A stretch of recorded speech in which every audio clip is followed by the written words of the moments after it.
Hey, good morning. Happy Tuesday. How is everybody out there today? We have Damon's not with us, so it's just us. So, man, I am just honored. I am thrilled. What a privilege to introduce my two dear friends today. I'm going to go ladies first. Let's go Melissa Bassa from IMEC. Good morning. How are you? Good morning, Kurt. I'm great. Thanks. How are you? Oh, my goodness gracious. If I was any better, we'd have to call 911 right now. Just it's going that great. Got my dear buddy. We've got Brandon Stern in the house. Brandon, how are you? I'm doing well. How are you? I'm doing fantastic. Let's, you know what? So you guys you're new to the show. So I have a regular question that I do on the show. So you guys ready? Are you sitting down? Are you ready? Are you ready for this? Let's do it. You know, I'm going to start with Brandon. So I'm going to come at Brandon first. So Brandon, how we kick off every single show is with this question here. When you were a little guy growing up, you grew up here in Chicago, right? I did. So yes. we're in Chicago. We're at Acme Finishing, this wonderful, incredible powerhouse manufacturer right here in Chicago. So when you were a little guy growing up in Chicago, who was your hero? Who did you look up to? Who was your hero's little guy growing up? Here's the mic. That's a great question.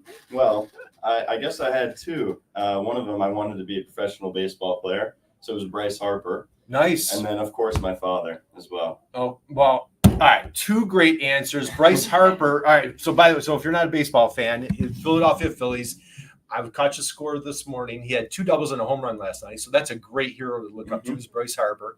So second one's your dad. What's dad's name? And why was dad your hero growing up? His name is Mitch Stern, and he's definitely my hero. He's just an amazing guy, and, he taught me how to be a great man, and I took in everything that he taught me and hope to be as good as him one day. Man, did that just all right. So all right, Mitch, if you're out there, my friend. So rumor on the street is Mitch just retired. Do I have that? He just man. So my wife's a school teacher. I understand dad was a school teacher for 2 or 3 years. Is that how many? I think it was 32. 32 years, Yeah. Mitch. So, hey, God bless your brother. So congratulations. And what a great job raising such a wonderful young man. I've had the honor and privilege of getting to know this wonderful dude. What'd you do to your wrist, by the way? I Make up something good. Come on, give us a good story. I was fighting 20 ninjas, and I was working out and maybe had too much weight on the bar and tore a tendon. All right. Well, hey, nothing fun. Well, that's nothing cool. We talk a lot about business, but this is great. Talking about dad being your hero, Bryce Harper being your hero, and this is awesome. Are you going to join us? No. Oh, goodness gracious! All right, I thought we had somebody else. Man, I was going to try to twist his arm. So, all right, my dear friend Melissa Bassa is with IMEC. We're going to dive in deeper on Acme Finishing here in Chicago and IMEC. Melissa, same question. Little girl growing up here in Chicago, who was your hero? So I've got a lot of strong women in my family, Nice. Many of whom are my heroes. But my hero growing up was my great grandma Frida. Wow. She lived in the Bronx, and she was about 4'10", maybe with heels. She worked as a librarian in the hospital till just before her 101st birthday. And my favorite story is, I can't remember, she might have been late 80s, in her 90s, I don't know. And she chased down a purse robber who stole her purse on the street in the Bronx. Instead of giving up and letting the purse go, she chased him down. She hollered for help, and she got her purse back. And so, wow, just a strong woman who I always look up to, who never quit, who kept working and giving back and fighting for what was right. Well, how about a high five for Grandma Grandma Frida? So that is what an inspiration that is. All right, so shout out to Mitch. Great Grandma Frida, and what a wonderful story. Just picture Grandma Frida just sprinting down the streets of the Bronx, just getting her purse back. And that's what, and again, what a great job you've done. And I'm going to embarrass you for a second. So you're a Dartmouth grad. What's your claim to fame at Dartmouth? Huh? Can you share a little bit about? I am. So I got my master's in engineering management from Dartmouth after my undergrad from the University of Illinois. And my claim to fame is I gave a commencement speech at Dartmouth 10 years after my graduation with my master's. They asked me to come back and speak at the graduation of the MEM program, the MEM class in 2012. So I did that. It was quite an honor, a little bit intimidating, maybe a little less so than this, but it was all good. Yeah, it was a great experience. So, well, hey, that's wonderful. And what's great, I love not being the smartest guy in the room. And so, hanging out with these two, especially Miss Dartmouth here, So, all right, let's dive into, we're talking about Acme Finishing, wonderful manufacturer here. So Brandon, take us there. Acme Finishing, how do you guys make the world a better place? What do you guys do here? I know we've got a little video over our shoulder here, so you're kind of getting a background. This place is massive. We would love to take a little tour. I've taken a tour here. It's just a great facility. What do you guys do? How do you make the world a better place? Yeah, so we're a liquid and powder coating applicator based out of Elk Grove Village, Illinois. We paint parts for major OEMs, push out hundreds of thousands of parts a day, and any sort of industrial coating or architectural coating or even corrosion resistant coating that a customer may need, we can provide for them. Awesome. All right, let's, and again, you're newish here, so I don't want to put you on the spot. Give us a little bit of background of Acme. Like you guys started what, a couple months ago, right? Yeah, we're a little over 90 years old. 90? Yes. Right, yeah. Almost as old as Grandma Frida. Yeah. So yeah, we've been around for just over 90 You look years. good for that age, right? Yeah, I try. We're now actually at the fourth generation. One of the original owners, great granddaughter, actually is employed here still. Wow. That's awesome. And about 9 years ago, a private equity firm purchased Acme and has helped grow it to be an amazing place, even better than it was before. So yeah, huge, and again, you're getting a little look over our shoulder here, above our head, I guess. Wonderful video. Go to acmefinishing.com. Just do incredible work here. Just let's go here. Young guy, you had a technology background. What attracted you to come to Acme Finishing? yeah, well, so I worked in the digital marketing space, actually, not even in manufacturing prior to this. And, I started looking for other jobs. I saw Acme Finishing and I was like, this looks interesting. The job listing, it was, it looked great. I could tell now that I know GR, our president, I could tell that he wrote it based on now that I know him. Yeah.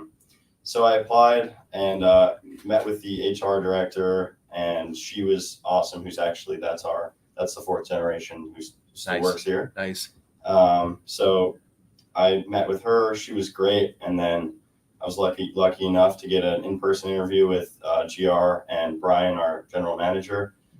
Meeting was supposed to be probably an hour long. It was maybe 2.5 hours, and I just was like, these are great guys. This is this is an awesome company, and I wanted to work here, and I guess they saw something in me, so I ended up getting the job. Well, hey, how about a round of applause for Brandon Stern for hitting a ball out of the park? And what's great is I had the privilege of, I've been working with a company, since the fall, and saw the transition when you came on. And I have to tell you, dude, like you came in and just made immediate, powerful impact. We're going to dive into that and what a great job you've been doing. Let me slide over to my dear friend, Melissa. So Melissa, you have this little thing on your shirt here. It says IMEC. So please share with anybody, you're part of the MEP network, Manufacturing Extension Partnerships. Who and what is the MEP? How do you guys make the world a better place? And most importantly, who is IMEC here in Illinois? Yeah, absolutely. So IMEC's the Illinois Manufacturing Excellence Center. We're a group of improvement specialists working here in the state with manufacturers and industrial businesses to ignite excellence and global competitiveness to make sure our manufacturers achieve all their operational and strategic initiatives. And we're one of the 51 MEP centers, Manufacturing Extension Partnership. So we are supported by U.S. Commerce, and it is our mission to work with all of the manufacturers here in the state to make sure that we keep domestic manufacturing, and specifically here in Illinois, healthy, profitable, productive, viable, and a great place to work. Yeah, and for anybody out there, let's talk about the manufacturing in Illinois. I mean, it is amazing. I think there's 13,000 manufacturers strong here in the state of Illinois. And when you think Chicago, you wouldn't realize it, but there's thousands and thousands, probably a majority of that 13,000 is right here in Chicagoland metro area. Mm-hmm. Just talk a little bit about the manufacturing that's going on here in Chicago. Yeah, there's a little bit of everything in the area. We've got a lot of industries, a lot of diversity in size and product and process. There's food manufacturing and metal fabricators. We've got, our finishing companies, and we've got printing, and we've got, all sorts of components. Pretty much if it's made somewhere, there is, Chicagoland manufacturing is kind of a micro subset of the whole domestic manufacturing footprint for sure. What attracted you? What brought you to IMEC and brought your skills, your talents, your Ivy League background? What brought you to IMEC? So I was drawn to the mission of the work. After grad school, I worked for 12 years in the private sector in manufacturing, and I loved what I did. And the manufacturer for whom I worked used IMEC for some of our lean initiatives, some of our safety, and so I got to know the team a little bit and the mission, and said I don't totally understand it, but I want to be a part of that. Yeah. So I cold called IMEC when it was time for a change in my career. Cold called them and said, I don't get it, but I want to be a part of it. I'm not sure what you do, but I want a piece of the action, right? Exactly. Is that kind of how that went down? So like many of us, so our team averages about 18 years in private sector manufacturing in industry before coming to join the mission of IMEC, and most of us are mission driven, right? We want to come serve the greater good of all of Illinois manufacturing. Yeah, love it. And so for any manufacturers out there catching this, there's an MEP, Manufacturing Extension Partnership, near you. And so as Melissa just said, there's one in all 50 states. And Puerto Rico, 51. and 51, right? And Yeah. so, you've mentioned lean, operational excellence, leadership, cybersecurity is a huge one, digital marketing. So you guys, technology, automation, safety, environmental initiatives, Right. pretty much if it's something that a manufacturer here in Illinois is working on, we've got programs, resources, expertise to help. Right. Absolutely love Yeah. it. And so 50 people strong, we'll dive into some of her. She has a wonderful team for all of our teammates out there. And so we'll dive into that. Let's come back to Acme Finishing. So let's, if you don't mind, we've got a couple samples. Let's, so if somebody's new to powder coating, I remember first time I had a warehouse 100 years ago, and the company next to me was a powder coating company. And I'm like, powder? Like, how does powder paint? I don't understand. Like, that doesn't make sense to me. I pictured this as painting. Right. Walk us through, like, what is powder coating? Kind of explain that. And we've got a couple examples that we could show. Yeah, of course. So to keep it short, powder coating. So it actually starts in a powder form. If you were to pick up the powder, it feels like sand in your hand. Basically, the parts are on a conveyorized line. The conveyorized line is actually grounded, so there's no charge. And on the tip of the gun that the powder shoots out, there's a negative charge on it. That negatively charges the powder, which attracts it to the part. So if you were to touch it right after it's sprayed, it would slide right off. It goes through an oven, usually 500, 600 degrees. A little toasty, right? Heats up the metal, which in turn, and it forms something like this. Wow, look at that thing. Okay, and so what is that part? This is actually for John Deere. It's Nice. It's a part that we actually did a couple things for him. I have another one here. It's actually a Since you're spring. injured, I'll hold it up for you. Yeah, so that's a spring. So there's tons of reasons why somebody would need something powder coated. Yep. Whether it's for corrosion resistance, or maybe it's something just for the look of it, right? There's all different sort of reasons why you need something powder coated. So, definitely something like these two parts kind of has a mix of both, right? It's visually appealing as well as helps with stopping corrosion of the metal. Awesome. So, all right, tons of different industries that you guys serve, tons of different parts. Again, I've been on the line. It is so impressive here. Now, I've been in a couple different powder coating, or sometimes if a small steel manufacturer might have their own small line. Right. You guys here do impressive work. Mm-hmm. Just share a little bit of some of the scope of work. Again, like we're seeing a little bit of this massive facility here. Just talk about some of the what's the best fit for you guys. Yeah, so we do a ton of either high volume parts as well as large parts. We can do industrial coatings as well. So we're AMA compliant, so we can do coatings for your skyscrapers that you see, as well as something extremely small that you would never even expect or ever see. We have two conveyorized lines. We have 110,000 square feet. Wow.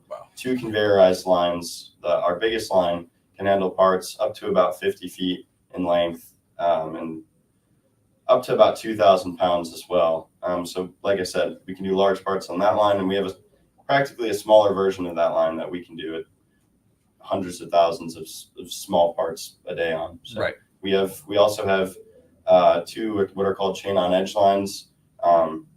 To make it easy, it's literally a chain that poles that goes around. It's like almost like a small conveyor, and it's those are for automotive parts that we do. We also do some liquid too. So we have a liquid conveyorized line that we're able to still do liquid coatings on, which, you know, as much as it's a bit of a dying industry, we have some legacy customers who, you know, it works for them, and it's still a great product as well. And have a batch liquid paint booth as well that, you know, when I first joined Acme, that's what I pictured was like, you know, 2 guys in a booth, and that's what it was. And we do have 2 guys in the booth, and but that's not our main focus. But we're able to do even larger parts there, and you know, maybe smaller runners or more intricate parts too on that line as well. Right. So I think, you know, the big thing is the combination of things I want to shout out to: the consistency of the parts that you guys are able to produce here, the sheer volume, the size. Let's talk about Chicago. What I've learned from you is really, and as you just alluded to, Melissa, Chicago really is a perfect location because you can service, you know, John Deere agriculture, this part here, if we didn't mention that, and, you know, auto industry is right as a neighbor. So, you know, talk about how Chicago is really just a perfect location. Yeah. So our industry is pretty regional, and with our location, we're smack dab in the middle of the Midwest.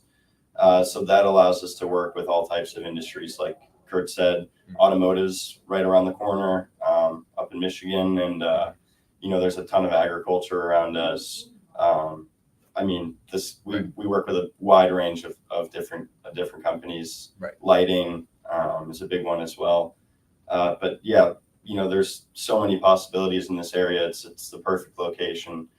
Even if a part was, you know, being fabricated in the East Coast and it needed to go to the West Coast to the end user over there, we're right there in the middle, and, you know, we're able to help with like streamlining supply chains by being in the center of the United States. Right.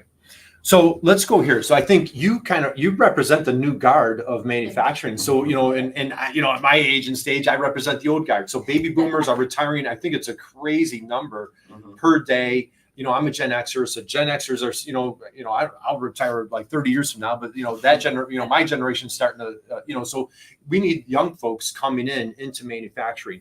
Why, you know, and Melissa, let me go to you.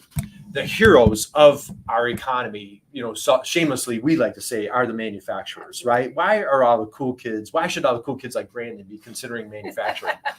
Well, there's great careers to be had. There's a lot of skills to learn, right? It plays on all of your strengths, right? There's an art to it. There's a science to it. There's a satisfaction in creating a tangible product that solves a problem, that meets a need that our consumers use every day, right? Whatever industry you're in, there's just something very satisfying about that, about solving a problem, creating a product, and putting it out there in the world to make someone's life better. But there really are great careers.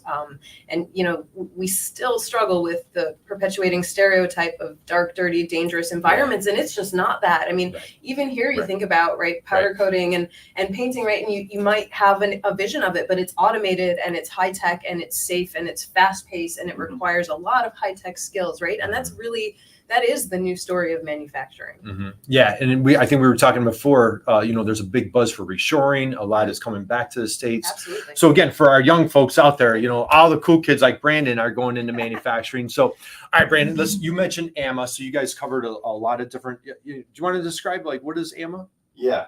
So it's basically a certification for architecture. And so for higher, like you said, like skyscrapers. And that type of thing. So you have to pass certain quality standards in order to be an AMA registered applicator. Right. So because of our quality systems in place, we're actually registered with 2 different of our vendors. With that, we're able to paint aluminum extrusions. We're able to paint curtain walls, windows, anything that, you know, will you know, face the weathering of time, and you know, not every powder coater has that ability, but we have a great quality team here, and our line is our big line that we run all those parts on is you know, next to none. It's a super high tech, awesome line. Right. Now, all right. So we're here in Chicago. So I'm gonna go off course a little bit. So was there a course? Are there? We had no course. Of course, we had no course. But so curious minds want to know what are the Bears going to do this year? What are the Bears? Now you got the first round pick this year, Brandon. Like, can we get it to? Can it be like 1985 all over again, or what's your? We all have hope. I don't want to say because I feel like I'll jinx it, even though what I say probably won't change anything. But I'm thinking we're going to get at least to the playoffs. Very good. I'll give us that. Playoff. All right. So you heard it here. Whatever date it is today. I think it's Tuesday. So you heard it here first. So we're going to the playoffs this year. Maybe next year would be like the 40-year anniversary of the '85 Bears. So maybe we're 1 year away, right? I give it. Yeah. Okay. Greatest Bear of all time. That's pretty obvious. Definitely Walter Payton. Walter Payton. And what was your answer? I was gonna say Perry. Okay, all right. So I have to go here. Walter Payton was Walter Perry. Walter Payton was one of my heroes. Do you remember? He was way before your time. He was, yes. Did you know he had do you know his nickname? It was Sweetness was his nickname. And he had a tagline, and this is going to tie into my next point here. So he had a tagline, "Never die easy." And I'll tell you, what an inspiration, class act. And so, speaking of class act, that's what I feel here about Acme. Talk about some of your teammates here. I know we've got GR, Brian, fourth generation. Let me go here for a second. Do you realize 4 out of 5 businesses typically fail in the first 5 years? 4 out of 5 businesses, that's 80%. And then it perpetuates from there. Okay. You guys have been in business for 90 years. Okay. I'm not a math major, but that's 100. That's how many, 45 cycles, right? That you guys have survived. You don't do that by mistake, right? You don't, quality product, doing your work, providing what you say you're going to do, delivering incredible product over and over again. I know you're new. We're going to be here for another 90 years. I don't know if I'll be here, but you'll be here, right? Probably not. I mean, it depends on modern medicine. Just, right? Maybe. But back to, we're kidding around about the Bears. But some ninjas, right. But but we kid around about, everybody wants to be on a winning team, right? You're 100+ strong here at Acme Finishing. Just talk about just the culture, the team, the camaraderie. I mean, you feel it when you walk in. Just kind of describe that here. Yeah, that's definitely a focus of Acme. I don't like to say we're a family, because if you say we're a family, families are a bit dysfunctional sometimes. In terms of of the relationships that we all have with each other, it's not like most people here know what's going on in my life. I know what's going on in theirs. I can name a lot of the guys on our line by name. Yeah, I know what's going on in their life. So I think that sets us apart from a lot of companies.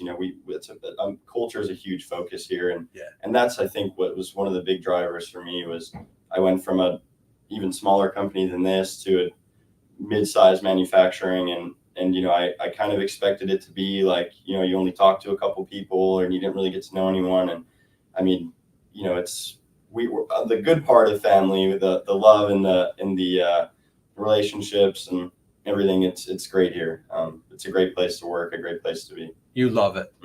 We have some employees who've been here for almost 40 years. I know we have one actually that has been here for 40 years, and a couple in the 30s. And there's families who work here, uncles, sons, daughters. And it's so, just seeing that is, that's how it's a great place to work. It's a great place. And if you want to just smack the keyboard again, and as you're seeing right here, it's just a buzz. It's just buzzing with activity, when you come here. Let's go here, because then I want to talk a little bit more about your team at IMEC. But let's go here. We've been putting out some content, and we had a wonderful conversation about, really why a company shouldn't take on powder coating internally, right? It's, so for manufacturers out there, like, hey, let's do it ourselves. Why not? Well, hey, maybe you're a master at making this part, but you bring in this powder coating, it brings a whole different level of complexity, right? Just share a little bit. Why is it really better for companies to outsource powder coating? You'd think it's simple until you actually see it happen. There's so many factors that goes into creating a quality part, and having the knowledge base that our team has, having the we have our quality manager. Actually, he's been with Acme for 30 years. He knows the powder coating like the back of his hand, and just having people on your team that have this sort of knowledge it's impossible to come by. And starting from scratch, there's going to be a ton of failures. It's not only an expensive thing to start, but there's a huge learning curve that the opportunity costs and time spent learning. We would have been way better off just sending it to somebody like us who's been doing it for 90 years and knows it more than they know anything else. Yeah. So. Yeah. So, man, go check out Acme Finishing. We've got a couple of nice blog posts describing AMA, architecture, high level powder coating solutions that you provide. We also did a deep dive on if you're a manufacturer and if powder coating, you're trying to staff it, you're trying to keep up with the latest, greatest trends, the sustainability, safety, all these, problems and challenges. That's why they need to reach out to someone like yourself. Right. Melissa, let's go to IMEC. You are 50 folks strong, wonderful team, just everybody throughout the entire state of Illinois, passionately just eating, drinking, breathing, sleeping, how to help wonderful manufacturers like the team here at Acme Finishing. Let's give a shout out to some of your teammates or just, some things that go on at IMEC. Yeah, we've got such an amazing team. Like I said, we're all, we have a background in manufacturing, in industry, and we're all drawn to the mission of the work. It's my role to go out and meet with the owners and senior leaders of manufacturing companies and understand what do they need? What do they need to achieve their goals? What are their challenges? And I don't have all the answers, and I don't know everything about every industry and every particular quality certification or niche need, but I know that the team behind me has the answers, right? So whatever, I never know what a manufacturer is going to hit me with on any given conversation, but I know the team is going to help, whether it comes to automation or safety or continuous improvement or workforce development or sustainability or whatever it is that they're losing sleep over or they need to accomplish. I know the team is there to help. Right. And that's what the great thing is, you're not a government agency. So to spell that mess. So a lot of, sometimes companies are like, hey, wait a minute, but you're funded by the Department of Commerce. Yeah. So the nice thing is you can come in objectively and just you're really just pouring your heart and soul into trying to help these manufacturers. So I'm challenged to do this because I know I'm going to forget somebody, but you have a wonderful list. Let's give shout out to your fearless leader, Dave Belay, Ray Zagano, Jacqueline Kaloje, Michelle Fawcett, Melissa Zerbel, Amy Clary. I was with Tom Grant yesterday. I'm Jordan, Amy. Who else am I leaving out? Oh, I'm putting you on the spot. Yeah. I'm gonna be in trouble tomorrow, aren't I? Let's see. I know. So go to IMEC. The whole IMEC team. Go to the IMEC team. So it's IMEC. Go to IMEC's website. Check it out. .org. Thank you. And if you're a manufacturer, strongly encourage you, invite you, check out your local MEP. If you're in Indiana, it's at Purdue. They're at universities. There's nonprofits like IMEC, just wonderful resources. Let's talk about how these guys, when Acme reaches out to you, just for somebody out there, what's the expectation of how does that party start when they reach out to an MEP? Yeah, so we don't come with a preset list of solutions, right? It's our role to help a manufacturer in any way they might need. Mm-hmm. In our early conversations with Acme Finishing, they had done some really great front end work on their marketing. They had redone the website and they were doing a bunch of awesome social media things. What they were looking for was a boost on the back end. Mm-hmm. So that's how we got to talking about SEO. I think at the time, if we recall, right, if you Googled powder coating Chicago, there were 7.5 million results, right? So how did we give them a boost, right? So we went down that path, exploring what they needed, what were their goals, how did they want to grow, where did they already have strengths, and where were they looking for a little additional help? And then on top of it, we were able to support that with a grant program. So win-win. Win-win. And that's a great thing is I know our friends Louvers, who aren't too far from here, they always say, IMEC is the company that always has my back that I don't pay for. So what they do a great job is, seeking grant opportunities for manufacturers. I call them scholarships. They're relentless entrepreneurs, heroes of our economy, and just need a little help. We have a wonderful trend of reshoring, where manufacturers coming back. There's a big renaissance. Like you said, it's not the down and ugly, dirty that it was, way back in the day. And you're a testament to that. So, all right, I've had the honor and privilege of working with you the past few months. You came in, just rolled up your sleeves, swinging. You're an MMA guy, and you were just throwing punches. Let's. What I loved about working with you is let's talk about our singles, our doubles, our triples, and home runs. Do you mind if we go there for a minute? Because I'd get a text message or a call like, "Hey Kurt, can we reschedule our meeting? I'm working with a double right now." Or like, "Hey Kurt, I'm on the cusp of landing a home run." I'm a big baseball fan, so let's talk about some of our what are singles and doubles and triples. Yeah, so we kind of quantified, depending on the size of the opportunity, what a single, double, triple, or home run was. And that's something Kurt and I did together. Yeah. I actually still use it now, even not with Kurt. I'll use it internally. But when I'm in sales here, so when I'm seeking out customers, I try and get a feel for what their needs are, and I'm like, okay, they fall into this category, and so that's where Kurt got. Sometimes I maybe push Kurt off a little too much, but hey, just like my wife, like I'm used to it, man. Right. There's a long line of people that do that. So, and Kurt, I'm on the phone with a triple. Like, let's talk in an hour. Yeah, that's right. So it was a good program that he kind of did with me, and it kind of helped me, what's the right word? Separate what the different opportunities that we have, and it's really useful, and I like the baseball terminology. Yeah, so. Same here. And what's so admirable, you just started a few months ago, and like you've just come in and just embrace. It's a new industry, it's not like, hey, this is my family business. It's in my DNA. I grew up with this.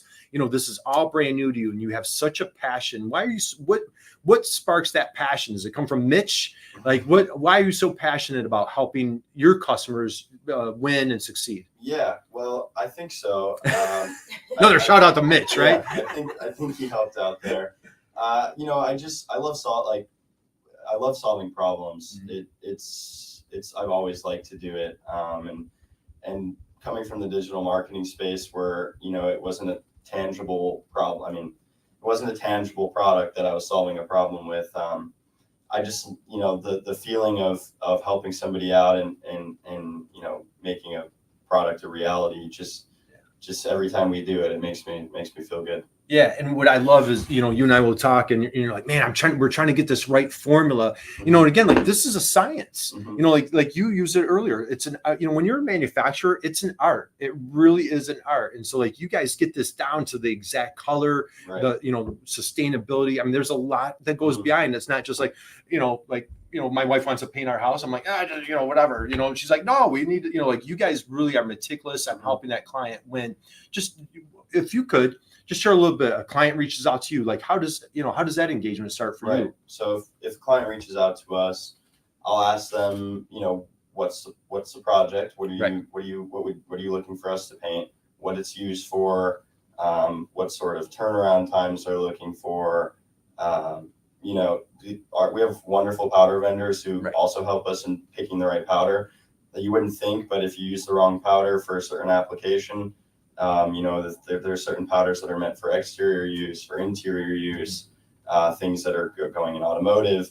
And so, I kind of, whatever information I can get from them about the project, I then, go to our powder vendors and we help formulate exactly the correct powder to use for them. And that's kind of that's the process. Yeah, I love it. And I think that, one of the keys of success for business is twofold. It's number one, how can you have a curious mind? And what I love with you is like, you're just sinking in, you're talking with vendors, you're diving into, like, you're trying to master, become a artisan yourself with this new product line that you're, this company that you're new to, and diving right in. And then the other thing that you and I have been working on is like, how do you out teach the competition? So that's a big line. So for our manufacturers out there, our entrepreneurs out there, like trying to figure out this whole marketing, digital marketing, boy, if you can just dedicate yourself to, number one, knowing your customer inside and out, and then number two, helping your customer, you just do those two things. It's a pretty simple, not always easy, right?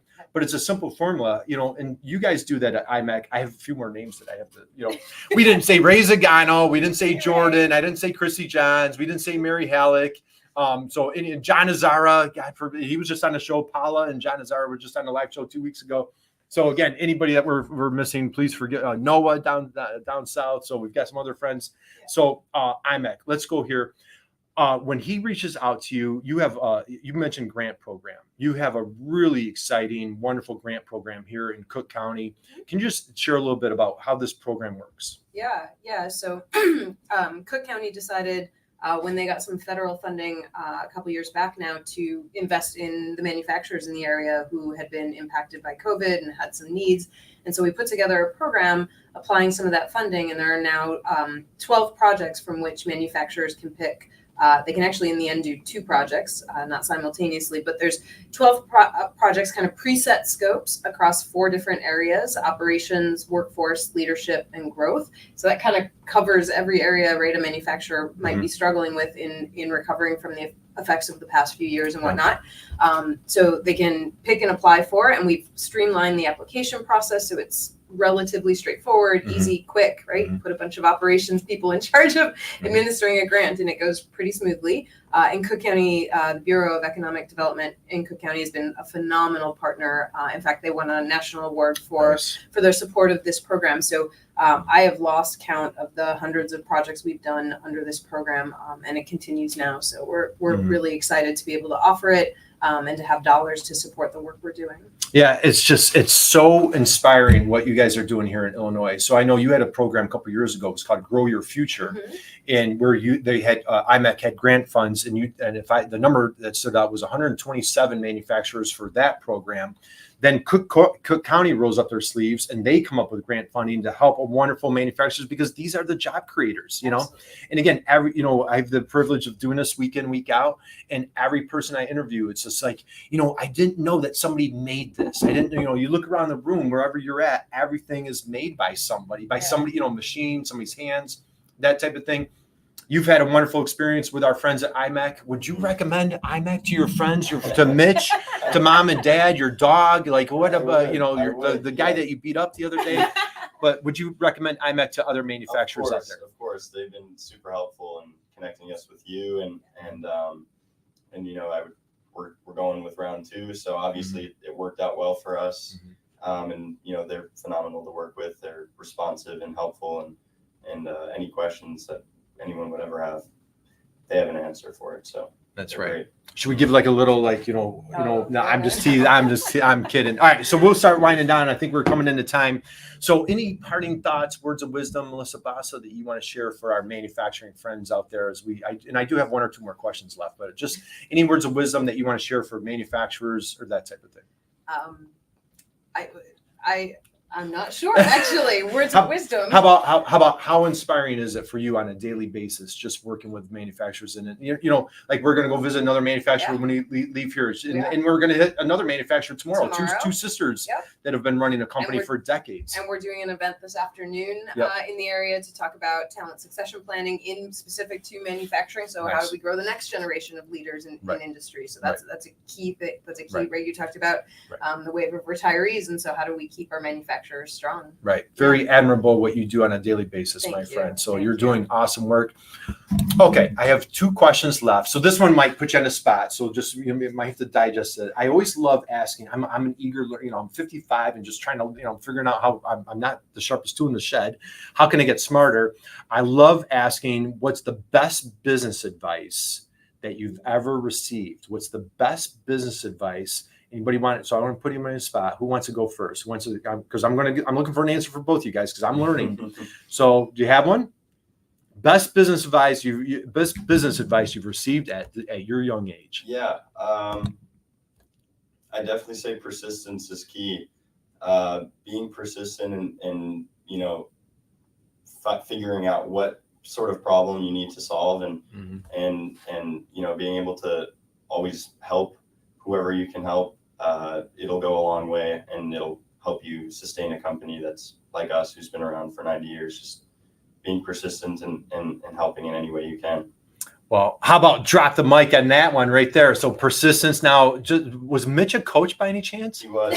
So, all right, Dad. So Dad was what did Dad coach for 30 years? He coached, he's coached a number of things, but for the longest period was baseball and golf. Baseball and golf. And boy, you've got to certainly be persistent in both of those. And so, man, what a apple didn't fall far from the tree. So, hey, let's give me a little one of these, right? So God bless you, dude. That was a great answer. So persistence. Melissa, best business advice that you want to share or that you've ever received? Yeah, for me, that's an easy one. A mentor early in my career told me that your customers down the road, they will not remember the particulars of any particular instance, problem you worked through together, whatever the situation, but they will remember how you made them feel in the moment, right? So the details, business stuff's going to go sideways in business. There's going to be issues, right? It's not about the details and exactly the solution. It's how you make that customer feel as you're working through the problem together. And I try and carry that through as I'm working with manufacturers, right? What do they need and how am I responsive and how am I making them feel and know that we want to support them and get whatever help, right? And so that's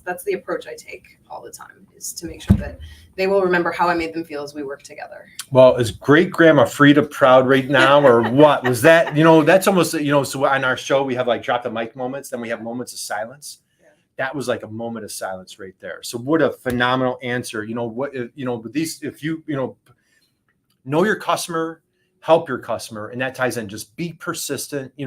Do things with integrity, and you're even if you have a bad call or a sales call or somebody rejects you, just be persistent and just how do you care, right? Do you make your customer understand fully that you care? How about a round of applause for those two answers right there? All right. Last question for you guys. Man, I'm ready to run through a wall. How about you guys? Was this? Yeah. Oh, all right. Last question for you. Ready? You sitting down? You good for this one? I'm ready. Okay. Baseball fans, right? Baseball? Yeah. A little bit. Okay. Cubs or Sox? Cubs or Sox? You know what? Wait. I'm a White Sox fan. You are White Sox? Okay. Yeah, I think you're going to say like it was- Cardinals or something. No, All it right. was passed down from my grandfather, who passed it to my father, who's now passed it on to me. Right. So it's hard to say, but I am a White Sox Like, fan. hey, you've always got 2005, right? Yeah. We've always got 2005. Yes. How about Cubs? Okay. All right. Hypothetical. I'm coming to you first this time. You ready? You sitting down? You ready for this one, Melissa? Okay. Last question of the day. Okay. As we wind down. First off, I'm going to thank these two amazing human beings for just being so awesome and sharing what's going on here at Acme Finishing, what's happening at IMEC. So my last question, let's say it's a Cubs. Cubs are playing the White Sox. Okay. Cubs are playing White Sox. It's the bottom of the ninth. Cubs, all right, so you're a White Sox fan. So, all right, bottom of the ninth, Cubs are playing the White Sox, and there's somebody on second base. It's a tie score, okay? Tie score, 2 outs. And the manager turns down the bench and says, hey, Bassa, grab a helmet, grab a bat, get up there, hit in the winning run. I've got dinner reservations. I need to get out of here, right? So you grab your helmet, grab your bat, you walk up to the plate to hit in the winning run for the Cubs to beat the dreaded White Sox. Okay, are you with me? Are you ready? Quite a setup here, Are you Kurt. ready? Yeah. What's your walk-up song? I did not think that was where he was going. What's the walk-up song for Melissa Bassa? Okay, but don't laugh. I promise I'm gonna laugh. All right. My walk-up song is Dynamite by Tayo Cruz. All right, I want to celebrate and live my life. good answer. Dynamite, what do you got, dude? That's a tough one. I wasn't prepared Right? for It this was a question. long setup for that Uh-huh. question. And then I throw the curveball at the end, Yeah, right? way to go. You know what? Probably Hanging On by Morgan Wallen and Ernest's. It's a fantastic song. Awesome. The message behind it. And you're putting in the winning run on that one. All right. Yeah. That you're putting in the winning run. So, all right, guys, I want to thank you both for joining today. This was Thanks just for an having honor, us. privilege. Connect with Brandon Stern on LinkedIn. You'll thank me later. Connect with my dear friend Melissa Bassa. They do amazing work here in Chicago. So, I want to wish everybody an amazing, incredible day. Thank you guys both. God bless everybody out there, and just keep being someone's inspiration, just like these two, and you'll make the world a better place. So we will see you. I'm doing another live on Thursday back here in Chicago. Awesome. So we'll see you live then. So thank you guys. Have a great rest of your day. See ya.